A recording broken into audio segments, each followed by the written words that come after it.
Hello everyone, my name is Vinay Pandey और आज हम एक टॉपिक रिपब्लिक डे के ऊपर बात करने वाले हैं। रिपब्लिक डे जो है अभी हाल ही में सेलिब्रेट किया गया है, तो हम जानेंगे कि इस डे का क्या इम्पोर्टेंस है और आपके एग्ज़ाम पॉइंट ऑफ व्यू से कुछ इम्पॉर्टेंट बातें जो हैं वो इसमें आपको जानने को मिलेंगी।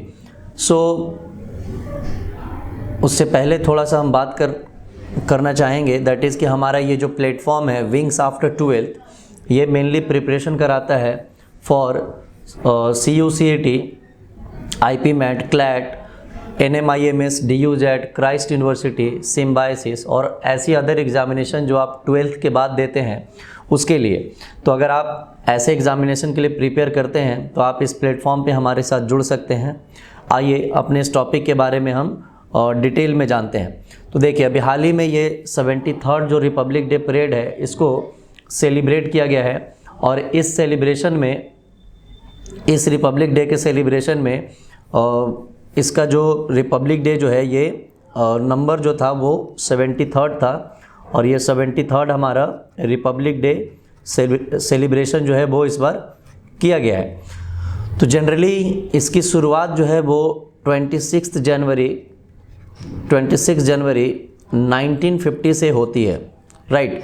तो 26 जनवरी 1950 को हमारा फर्स्ट जो रिपब्लिक डे का परेड था वो किया गया था ऑन द सेंट्रल विस्टा, जो आज जहाँ पे सेंट्रल विस्टा बन रहा है वहीं पे हमारा राजपथ जिसको कहते हैं, और उस जगह पे ये परेड जो है वो जो हमारे प्रेसिडेंट का हाउस है जिसको राष्ट्रपति भवन या प्रेसिडेंट्स हाउस कहा जाता है, जनरली हम इसको राष्ट्रपति भवन कहते हैं। ये परेड जो है वो राष्ट्रपति भवन से स्टार्ट होता है और ये इंडिया गेट तक शुरू होता है और जा कर के वहाँ पे ये ख़त्म होता है, ठीक है, राष्ट्रपति भवन से इंडिया गेट पे। अब इस परेड में आपको ये पता होना चाहिए कि ये जो परेड है हर साल ये मिनिस्ट्री ऑफ डिफेंस जो है ये परेड हर साल यहाँ पे हेल्ड करता है और इस परेड के अंदर मिनिस्ट्री ऑफ डिफेंस का इसमें बहुत एक्टिव पार्टिसिपेशन होता है। अलग अलग जो मिनिस्ट्रीज़ हैं जो अपने इसमें टैबले लेकर के आती हैं, इसके अलावा अलग अलग स्टेट जो अपने टैबले भेजते हैं या अलग अलग जो इसमें कंटिजेंट जो आती हैं अलग अलग आर्मी, नेवी और एयरफोर्स की, तो ये सारी चीज़ें जो हैं वो मिनिस्ट्री ऑफ डिफेंस ही इसको क्या करता है, इसको पूरी तरह से इस पे नज़र रखता है, राइट। उसके बाद आप देखेंगे कि इस साल इसमें मिनिस्ट्री ऑफ कल्चर का भी एक्टिव पार्टिसिपेशन था। मिनिस्ट्री ऑफ कल्चर ने भी इसमें एक्टिव पार्टिसिपेशन किया था मिनिस्ट्री ऑफ डिफेंस के साथ में। इसका रीज़न ये है कि हम आज़ादी का अमृत महोत्सव मना रहे हैं, ठीक है, that is we are celebrating Azadi ka Amrit Mahotsav. और ये क्यों मनाया जा रहा है? लास्ट ईयर हमारे देश की आज़ादी के 75th हमने इंडिपेंडेंस डे को सेलिब्रेट किया है। 1947 में हमको आज़ादी मिली थी और तब से लेकर के अब तक हमने इसको 75 साल पूरे कर लिए हैं और आने वाली जो 25 ईयर्स है इसमें हम ये एक रोड मैप तैयार करना चाहते हैं जहाँ पे हम जब 75 से लेकर के जब हम 100th अपना इंडिपेंडेंस डे सेलिब्रेट कर रहे होंगे तो उस समय तक हमारी कंट्री को क्या क्या अचीव करना है। तो इंडियाज़ का एक तरह से इंडिया का गोल जो है उसके अचीवमेंट जो है वो आने वाले और 25 ईयर्स में क्या होना चाहिए, विद इन इस 25 ईयर्स क्या होना चाहिए, इससे रिलेटेड ये पूरा एक तरह का रोड मैप इसमें निकाला जा रहा है। तो फिलहाल ये जो आज़ादी का अमृत महोत्सव है इसमें हमारा फोकस पूरी तरह से इस पे है कि जो ये 75 ईयर्स में हमारे देश के, हमारी कंट्री के लोगों ने जो भी कुछ अचीव किया है इसको हम इसमें अच्छे से सेलिब्रेट कर सकें। और ये जो भी अभी ये अचीवमेंट जो ये सेलिब्रेशन जो है ये 2021 में स्टार्ट हुआ था और ये 2023 तक ये चलेगा, ठीक है। इसमें एक और चीज़ है कि जो हमारी जो हमारा जो ये सेलिब्रेशन जो ये किया जा रहा है इसके अंदर मेनली जो है हम इसमें ये कोशिश कर रहे हैं कि अब आने वाले समय में जो 25 ईयर्स का हमारा रोड मैप तैयार होगा इसमें हम अपनी कंट्री को आत्मनिर्भर यानी कि इंडिपेंडेंट बना सके, आत्मनिर्भर बना सके। इसको आत्मनिर्भर किन मामलों में? तो बहुत सारे ऐसे चीज़ें हैं जो आज हम, बहुत सारी ऐसी चीज़ें हैं जो हम इंपोर्ट करते हैं बाहर की कंट्रीज से, तो हम ये कोशिश करेंगे कि इसमें हमारी कंट्री जो है वो बहुत सारी चीज़ों में इंडिपेंडेंट हो जाए, हमको बाहर से चीज़ें इंपोर्ट नहीं करनी पड़े। जैसे एक समय था जब इंडिया वर्ल्ड का नंबर 1 इंपोर्टर हुआ करता था in the matter of defence equipments, but आज हमने इसमें बहुत पेस पकड़ी है और आने वाले समय में ये पॉसिबिलिटी है कि इंडिया जो है वो एक अच्छा डिफेंस एक्सपोर्टर के रूप में सामने आएगा और साथ ही साथ ये अपनी ज़रूरतों को भी पूरा करेगा। तो यही कुछ कॉन्सेप्ट है आत्मनिर्भर भारत का। तो ये मेनली कॉन्सेप्ट है कि ये 25 ईयर्स में हम अपनी कंट्री को इस गोल की तरफ लेकर के जाएं। ओके, नेक्स्ट अगर आप इसमें देखोगे तो इस बार मिनिस्ट्री ऑफ कल्चर, जैसा कि मैंने आपको बताया कि इनका बहुत एक्टिव पार्टिसिपेशन था। तो मिनिस्ट्री ऑफ कल्चर जो कि इसकी नोडल एजेंसी थी किस चीज़ की, आज़ादी के अमृत महोत्सव की। अब आपको ध्यान देना है कि जो हमारा ये रिपब्लिक डे जो परेड होता है इसकी जो नोडल एजेंसी है या जो मिनिस्ट्री है वो है हमारी मिनिस्ट्री ऑफ डिफेंस MOD। और जो इस बार ये आज़ादी का अमृत महोत्सव जो हम मना रहे हैं, तो इस आज़ादी के अमृत महोत्सव की जो नोडल एजेंसी है वो कौन है, that is ministry of culture. ठीक है, आप कमेंट में नाम बता सकते हो कि अभी हमारे ये कल्चर मिनिस्टर कौन है। मिनिस्टर का आप नाम आपको पता होना चाहिए और मिनिस्टर ऑफ डिफेंस मिनिस्टर कौन है। ठीक है, तो यहाँ दोनों के इन मिनिस्टर के नाम आप कमेंट बॉक्स में आंसर कर सकते हो। उसके बाद है यहाँ पे कि ये जो मिनिस्ट्री ऑफ कल्चर है उन्होंने जो नोडल एजेंसी के तौर पे काम कर रही थी आज़ादी के अमृत महोत्सव के लिए, इन्होंने ऑर्गेनाइज़ किया वंदे भारत प्रोग्राम। इसके लिए क्या किया गया था कि कंट्री में बहुत पहले से ही ये वंदे भारत प्रोग्राम जो ऑर्गेनाइज़ किया गया, तो बहुत पहले से ही कुछ ऐसे लोगों को, कुछ ऐसे बच्चों को इसमें चूज़ किया गया था जो अलग अलग डांस फॉर्म को परफॉर्म करते हैं, और उसमें से कुछ लोगों को फाइनल चूज़ करके यहाँ पे एक डांस परफॉर्म किया गया जिसको नाम दिया गया था वंदे भारत नृत्य उत्सव। अब इसमें आप देखोगे कि जब आप रिपब्लिक डे परेड अगर आपने देखा होगा तो उसमें आप देखोगे कि इसमें क्लासिकल, फोक, ट्राइबल और साथ ही साथ फ्यूजन और कंटेम्प्रेरी जैसे डांस फॉर्म जो थे वो देखने को मिले थे। ये एक साथ इसको परफॉर्म किया गया था, देखने में बहुत खूबसूरत वो दृश्य था। और इसके बाद दैट इज़ कि this time many changes happened in the celebration of Republic day. अब देखिए इस बार का जो रिपब्लिक डे था इसमें बहुत सारी चेंजेस की गई थी। कुछ तो ऐसी चेंजेस थी जैसे पहले क्या होता था कि आप अगर इसको देखोगे तो इसके अंदर आपको ये सेंट्रल विस्टा जो है वो नज़र आ रहा होगा। इस सेंट्रल विस्टा के अंदर आप देखोगे कि ये वाला जो पूरा पोर्शन है, दिस पार्ट, इसको पूरी तरह से रीडिज़ाइन किया जा रहा है। ये वही पार्ट है जहाँ पे राष्ट्रपति भवन से लेकर के आपके लगभग आपके जो आपका ये मार्ग आता है आपका इंडिया गेट तक का, ये पूरा जो एरिया है इसको इसमें कवर किया जाता है। इसमें बहुत सारी चीज़ें हैं, राष्ट्रपति भवन है, ये पुराना संसद भवन है, और ये अभी हम ट्रायंगल शेप में ये नया संसद भवन जो है उसको वहाँ पे बना रहे हैं, जिसको टाटा ग्रुप जो है वो उसको बना रहा है। इसके अलावा ये देख सकते हो कि आप इंडिया गेट है और इसके सामने एक छोटा सा ये आप देख सकते हो। उसके बाद ये वाला जो है ये आपका नया बनाया गया वॉर मेमोरियल है जो जस्ट इसके आगे आने पे आपको मिलेगा। तो अब तक क्या होता था कि रिपब्लिक डे के सेलिब्रेशन से पहले जो डिफेंस मिनिस्टर होते थे और जो प्राइम मिनिस्टर होते थे वो इस इंडिया गेट के पास पहुंच करके वो अमर जवान ज्योति यहाँ पे जलती थी। यहाँ पे वो जितने भी हमारे ब्रेव सोल्जर्स हैं उनके कंट्रीब्यूशन को, हमारे देश के कंट्रीब्यूशन जो उन्होंने हमारे देश के लिए जो सैक्रिफाइस किया है उसको कंट्रीब्यूट करते हुए यहाँ पे उनको होमेज पे की जाती थी। और यही चीज़ अब क्या है कि यहाँ की जो अमर जवान ज्योति जो जलती थी इसको यहाँ पे जो वॉर मेमोरियल के पास जो फ्लेम है उसके साथ इसको मर्ज कर दिया गया है। यानी कि अब यहाँ पे वो अमर जवान ज्योति नहीं जलेगी, अब वो यहाँ पे जला करेगी वॉर मेमोरियल में। और ये जो वॉर मेमोरियल है ये नया बनाया गया और इसमें आज तक के जितने भी हमारे शहीद हैं उनके नाम को यहाँ पे लिखा गया है। ठीक है, तो एक तरह से ये कंप्लीट होमेज माना जा रहा है। और इसमें हालांकि कंट्रोवर्सी है, अपोजिशन पार्टी की कंट्रोवर्सी थी, गवर्नमेंट का अपना पक्ष था, अपोजिशन पार्टी के अपने पक्ष थे। तो अमर जवान ज्योति जो है ये इंदिरा गांधी के समय में इसको स्टार्ट किया गया था, तो आज इसको मर्ज कर दिया गया। उसके अलावा इसमें और भी क्या क्या चेंजेस हैं, तो इस बार जो नेताजी का एक होलोग्राम जो है वो इस वाले जगह पे आपको ये देखने को मिलेगा। वहाँ पे इसको सेलिब्रेट किया जा रहा है, राइट। तो इस वाले जगह पे इसको नेताजी का एक यहाँ पे स्टैचू एक आपको देखने को मिलेगा, और इस स्टैचू के पास साथ ही साथ ये किया गया कि जो 23 जैन होता है ये नेताजी की बर्थ एनिवर्सरी होती है, तो उनके 125th बर्थ एनिवर्सरी को सेलिब्रेट करने के लिए इस बार का जो रिपब्लिक डे सेलिब्रेशन है उसको अब स्टार्ट कर दिया गया है फ्रॉम 23 जैन से, ठीक है। तो अब ये 23 जैन से ही चला करेगा, और ये कब तक चलेगा, तो 38 जैन तक, जिस दिन महात्मा गांधी को असैसिनेट किया गया था बाई नाथूराम गोडसे, तो ये 38 जैन तक ये सेलिब्रेशन जो है वो चला करेगा। तो वही पॉइंट यहाँ पे आप इसको देख सकते हो, दैट इज़ कि जो ये सेलिब्रेशन है फ्रॉम 23 जैन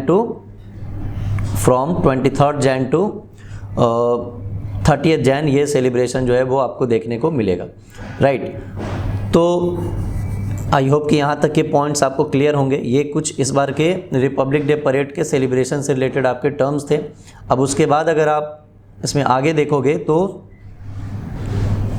दैट इज़ कि ये कुछ सीन हुआ करता है जब आप सुबह से जो ये सारी प्रोसीजर जो स्टार्ट की जाती है, उसमें सबसे पहले प्राइम मिनिस्टर और डिफेंस मिनिस्टर जो है वो अमर जवान ज्योति पहुंच करके इसको होमेज पे करते थे। तो अब ये फ्लेम आप यहाँ पे ये जलता हुआ देख सकते हो, और ये अमर जवान यहाँ पे लिखा हुआ, तो इसको अब मर्ज कर दिया गया है, तो अब ये यहाँ पे है। उसके बाद फिर प्राइम मिनिस्टर जो है वो परेड जहाँ पे होती है वहाँ पे वो पहुँचते हैं। परेड के पास पहुँचने के बाद वो प्रेसिडेंट का जो कैवलकेड है वो वहाँ पे पहुँचता है, प्रेसिडेंट का वो स्वागत करते हैं आगे बढ़ करके। फिर वो डिफेंस, जितने भी डिफेंस के सीनियर मोस्ट जो ऑफिसर्स हैं, जो बाहर के कुछ एम्बेसडर्स हैं, अदर मिनिस्टर्स हैं, उनसे उनकी मुलाकात करवाते हैं। और उसके बाद फिर प्रेसिडेंट साहब जो है वो अपने सीट के पास पहुंचते हैं। उसके बाद वहाँ पे गैलेंट्री अवार्ड प्रेजेंट की जाती है। तो इस बार की जो गैलेंट्री अवार्ड थी वो highest gallantry award during the peace time, ये अशोक चक्र दिया गया है। और ये अशोक चक्र किसको दिया गया है, ये JNK के एसआई थे जिनका नाम था बाबू राम। तो ये बाबू राम को उनके मरणोपरांत उनको ये अशोक चक्र से उनको नवाजा गया है। और साथ ही में ये अवार्ड जो है वो उनकी वाइफ और उनके बेटे ने वहाँ पे आकर के इसको लिया था। तो अमर जवान ज्योति के पास ये कुछ चेंजेस जो थे वो मैंने आपको बताया। उसके बाद इस बार का परेड का जो टाइम था थोड़ा सा चेंज किया गया था, हाफ एन आवर इसको एक्सटेंड किया गया था। उसके बाद यहाँ पे क्या है कि कॉमन पीपल जैसे NCC कैडेट ने इस बार क्या किया है कि जितने भी मार्टियर्स हैं उनके फैमिली को उन लोगों ने विजिट किया है, और फैमिली को विजिट करके उन्होंने उनको वहाँ पे एक तरह से जो उनकी सेक्रीफाइस थी उसको एक्नॉलेज करने का काम किया गया है। इसके अलावा यहाँ पे आप देख सकते हो कि जो इनविटेशन था, कॉमन पीपल जो है उनको यहाँ पे इनवाइट किया गया था जो परेड है उसके अंदर। तो आप देख सकते हैं कि ये परेड कमांडर हैं, इनका नाम आप बता सकते हो कमेंट में। तो ये परेड कमांडर हैं जिन्होंने इस बार के परेड को लीड किया था। ये परेड सेकंड इन कमांड है। उसके बाद यहाँ पे ये 3 गाड़ियाँ जो दिख रही हैं, इसमें 2 परमवीर चक्र विजेता। परमवीर चक्र जो है वो आर्मी का वॉर टाइम में दिया जाने वाला हाईएस्ट गैलेंट्री अवार्ड है, और अशोक चक्र जो है पीस टाइम में दिया जाने वाला हाईएस्ट गैलेंट्री अवार्ड है। तो ये परमवीर चक्र विजेता 2 जो आपके राइफलमैन संजय कुमार, और दूसरे जो हैं वो आपके उसी कारगिल वॉर के ही जो योगेंद्र यादव जी हैं 18 ग्रेनेडियर्स के ये थे। इन दोनों के साथ साथ अशोक चक्र विजेता जो हैं कर्नल, सॉरी मैं इनका नाम रिमाइंड नहीं कर पा रहा हूँ। तो इन 3 लोगों ने परेड को एक तरह से कमांड किया। इसके बाद फिर पीछे आर्मी, नेवी, एयरफोर्स की जो कंटिजेंट है वो मार्च करती हैं, पैरामिलिट्री फोर्सेस की कंटिजेंट मार्च करती हैं।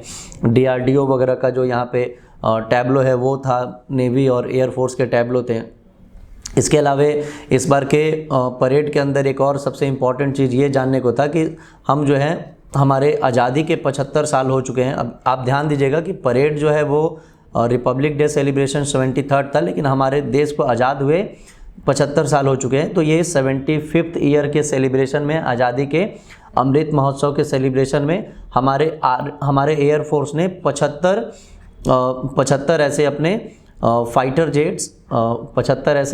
जेट्स और इसके अलावे हेलीकॉप्टर्स वगैरह को लास्ट में उसको फ्लैग मार्च कराया था। ठीक है, हेलीकॉप्टर वगैरह को फ्लैग मार्च कराया था। तो ये भी एक इम्पॉर्टेंट इसमें सिनेरियो था। उसके बाद आप देखोगे कि ये सेलिब्रेशन जो है वो इसमें अलग अलग 12 स्टेट के इसमें 12 स्टेट के टैब्लो जो थे वो इसमें शामिल थे। ऐसे 12 स्टेट थे जिनके टैब्लो को इसमें शामिल किया गया था।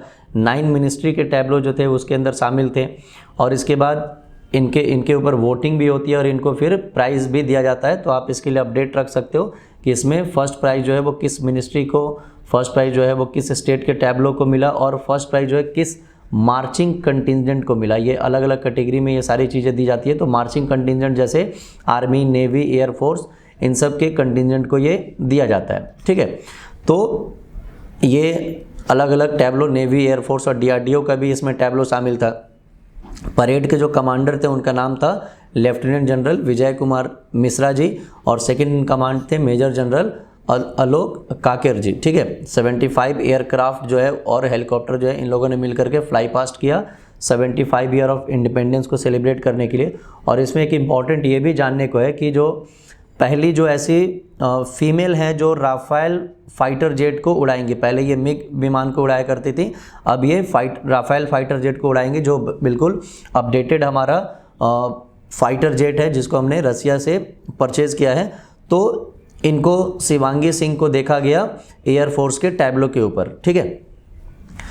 उसके बाद देखिए, अब ये तो हो गया रिपब्लिक डे के बारे में। तो रिपब्लिक डे का जो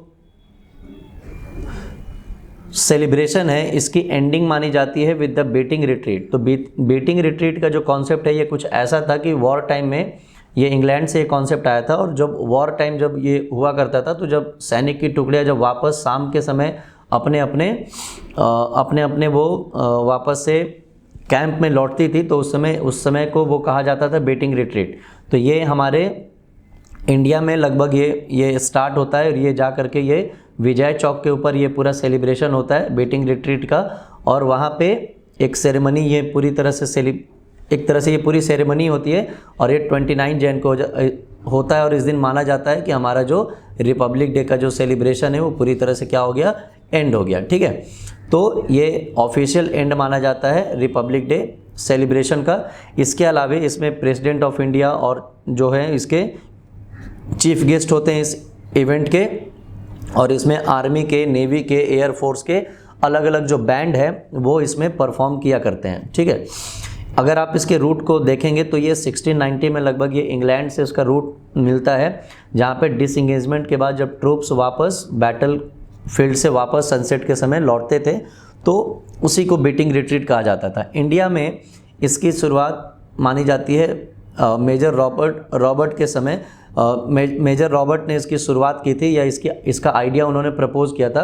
हुआ ये था कि क्वीन एलिजाबेथ और प्रिंस फिलिप जो है वो भारत के दौरे पे थे, और इस समय जो जवाहरलाल नेहरू उस समय के जो प्राइम मिनिस्टर थे उन्होंने बात की थी। तो मेजर रॉबर्ट ने आइडिया दिया था कि हम ये बीटिंग रिट्रीट का सेरेमनी कर सकते हैं, और तब से ये हमारे ऑफिशियल जो हमारा रिपब्लिक डे है उसका ये पार्ट बन गया, ठीक है।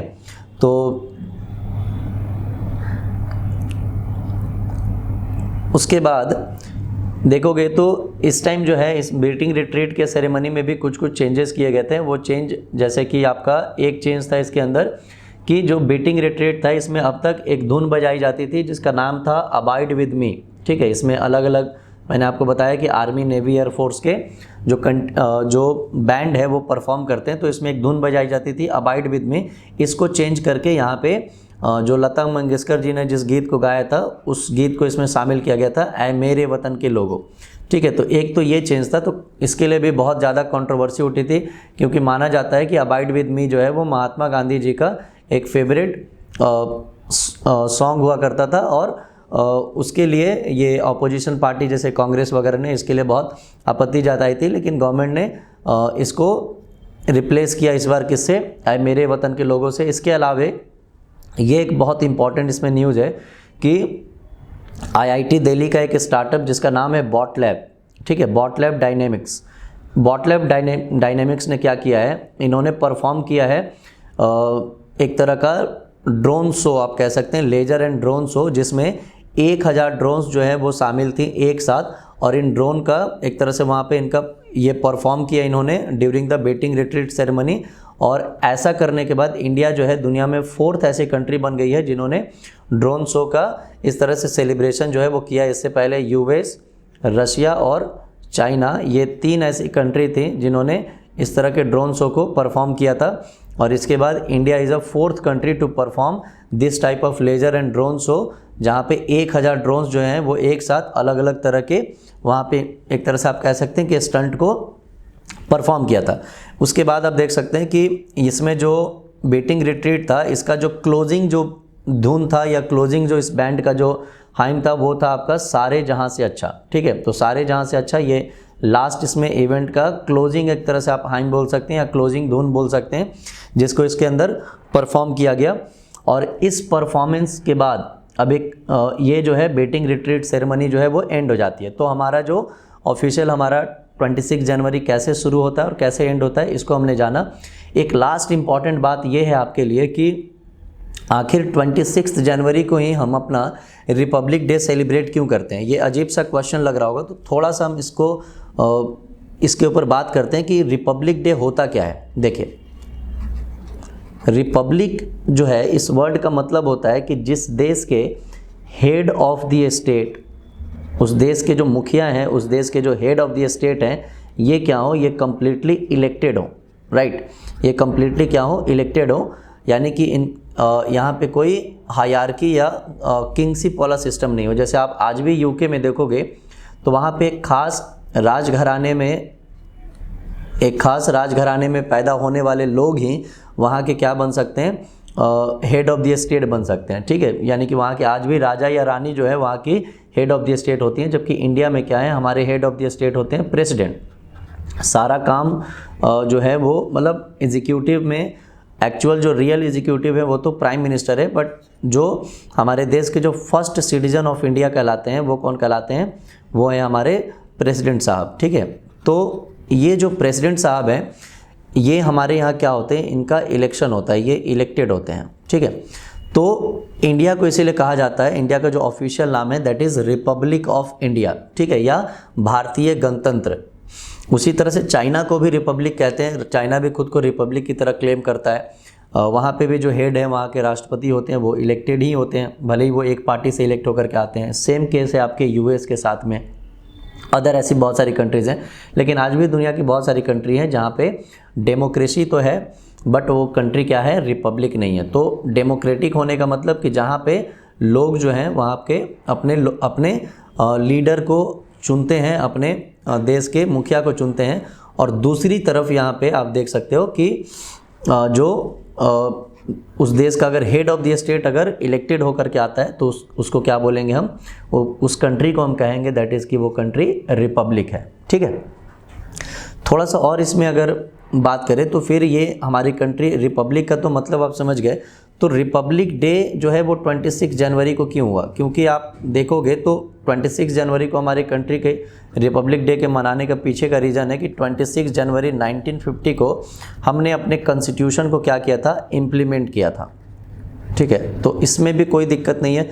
जिस दिन हमारा कॉन्स्टिट्यूशन जो है वो इम्प्लीमेंट हुआ और हम ब्रिटिश के बनाए गए रूल्स एंड रेगुलेशन या उनके कॉन्स्टिट्यूशन को छोड़ करके अपना कॉन्स्टिट्यूशन यूज करने लग गए, तो उस दिन को हमने मनाने का फैसला किया कि ये हमारा रिपब्लिक डे होगा। इंडिपेंडेंस डे हमारा 15 अगस्त 1947 के दिन जब हम आज़ाद हुए थे, तो 15 अगस्त को हम रिपब्लिक डे मनाते हैं और 26 जनवरी को हम क्या मनाते हैं, रिपब्लिक डे मनाते हैं। ठीक है, लेकिन हमारा जो संविधान था वो 26 नवंबर 1949 को ही बन गया था। तो फिर क्या वजह थी कि 2 दिन बाद हमने अपने इस संविधान को लागू किया, इस संविधान को इम्प्लीमेंट करने में 2 महीने की हमने देरी क्यों की। तो 2 महीने की देरी के पीछे का रीज़न ये था कि इससे थोड़ा सा आप और पीछे जाओगे तो इसी 26 जनवरी के दिन 1930 में, कब की बात कर रहे हैं, जब हमारा देश आज़ाद नहीं हुआ था, 1930 में पंडित जवाहरलाल नेहरू जी ने, पंडित जवाहरलाल नेहरू जो भारत के पहले प्राइम मिनिस्टर थे, इन्होंने रावी नदी जो कि आज पाकिस्तान के लाहौर में बहती है, रावी नदी के किनारे खड़ा होकर के पहली बार ट्राई कलर तिरंगा झंडा जो है वो ट्राई कलर जो हमारा जो फ्लैग है इसको वहाँ पे क्या किया था, होस्ट किया था। हालांकि आज जो हमारा एक्चुअल फ्लैग है इससे ये थोड़ा सा अलग था, बट उस दिन इसको ट्राई कलर को वहाँ पे होस्ट किया गया था। और इसके बाद ये भी बोला गया कि हर दिन इसी दिन के दिन 26 जनवरी के दिन ही हम क्या मनाएंगे, अपना एक सिंबॉलिक आज़ादी का दिन मनाएंगे। बट आप ये कह सकते हैं कि ऐसा करने के पीछे रीज़न क्या था, तो थोड़ा सा और आपको बैकग्राउंड में ले जाना चाहेंगे। 1927 में क्या हुआ था कि भारत के अंदर एक साइमन कमीशन आता है। इस साइमन कमीशन के हेड सर जॉन साइमन थे और ये कम्प्लीटली एक वाइट कमीशन था। इसके अंदर कोई भी भारतीय शामिल नहीं थे और इस कमीशन का काम ये था कि इंडिया के अंदर ये देखे कि और किस तरह के इंडियंस को कॉन्स्टिट्यूशनल राइट दिया जाए, संविधान मतलब जो ब्रिटिश जो हमारे रूल्स एंड रेगुलेशन बनाते थे तो उसमें कैसी चेंजेस और ये कर सकते हैं और क्या क्या राइट्स जो है वो इंडियंस को दे सकते हैं। तो ये इंडियन जो भी उस समय के लीडर्स थे उनका ये डिमांड था कि आप हमारे लिए रूल्स एंड रेगुलेशन बना रहे हैं बट आप इसमें हम ही को ऐड नहीं कर रहे हो और एक बाहरी या एक ये कह लीजिए कि ब्रिटिश एक वाइट मैन जो है वो आकर के कम्प्लीटली ये डिसाइड करे कि हमें क्या राइट दिया जाना चाहिए क्या नहीं। ये हमारे साथ क्या है, बिल्कुल इनजस्टिस है, ये हमारे साथ जस्टिस नहीं है। तो उस समय के जो यहाँ पे गवर्नर जनरल हुआ करते थे या वॉइसरॉय जो थे, उन्होंने हमारे लीडर्स के सामने ये चैलेंज रखा कि आपको लगता है कि संविधान बनाना बहुत आसान है तो आप अपना एक संविधान बना करके हमें दीजिए, अगर हमें अच्छा लगेगा तो हम इसको इम्प्लीमेंट करेंगे। तो जो जवाहरलाल नेहरू जी के जो पिताजी थे मोतीलाल नेहरू जी, उन्होंने क्या किया, उन्होंने एक रिपोर्ट तैयार करी, इसमें और भी लोग शामिल थे, वो इसके हेड थे, तो इसीलिए इसको नाम ही दे दिया गया नेहरू रिपोर्ट। तो नेहरू रिपोर्ट जो है वो 1928 में तैयार होता है और इसमें बहुत सारी बातें कही गई थी, वो हिस्ट्री का सब्जेक्ट है, फिलहाल अभी यहाँ इसको हम डिस्कस नहीं कर रहे हैं। तो इस रिपोर्ट के अंदर ये कहा गया कि जो हमारा ये जो हमारे सामने मतलब इसमें ये राइट्स हमको चाहिए और अंग्रेज़ों को उस समय के ब्रिटिश को 1 साल का टाइम दिया गया कि 1929 तक का आपके पास टाइम है, आप या तो इस डिमांड को मान लीजिए, नहीं तो इसमें देखिए एक इम्पॉर्टेंट बात ये की गई थी कि डोमिनियन स्टेटस मांगा गया था। तो डोमिनियन स्टेटस का क्या मतलब है कि हमें, आप इसको अगर शॉर्ट में समझे तो हमें कुछ ऐसे बेसिक राइट्स मिलने चाहिए या हमें यहाँ पे रूल करने का एक तरह से रूलिंग का राइट्स मिलना चाहिए। ठीक है, कंप्लीट हम इंडिपेंडेंस नहीं चाहते अंग्रेज से, लेकिन हमें कुछ ऐसे राइट्स मिलने चाहिए जिसमें गवर्निंग में हमारा भी हिस्सा हो, हम भी उसमें शामिल हो सकें। तो डोमिनियन स्टेटस देने से अंग्रेज़ों ने क्या किया, इनकार कर दिया, मना कर दिया। और इस चीज़ के बाद फिर 1929 में जो कांग्रेस का जो हर साल सेशन होता था, तो इस बार 1929 में ये सेशन हुआ लाहौर के अंदर।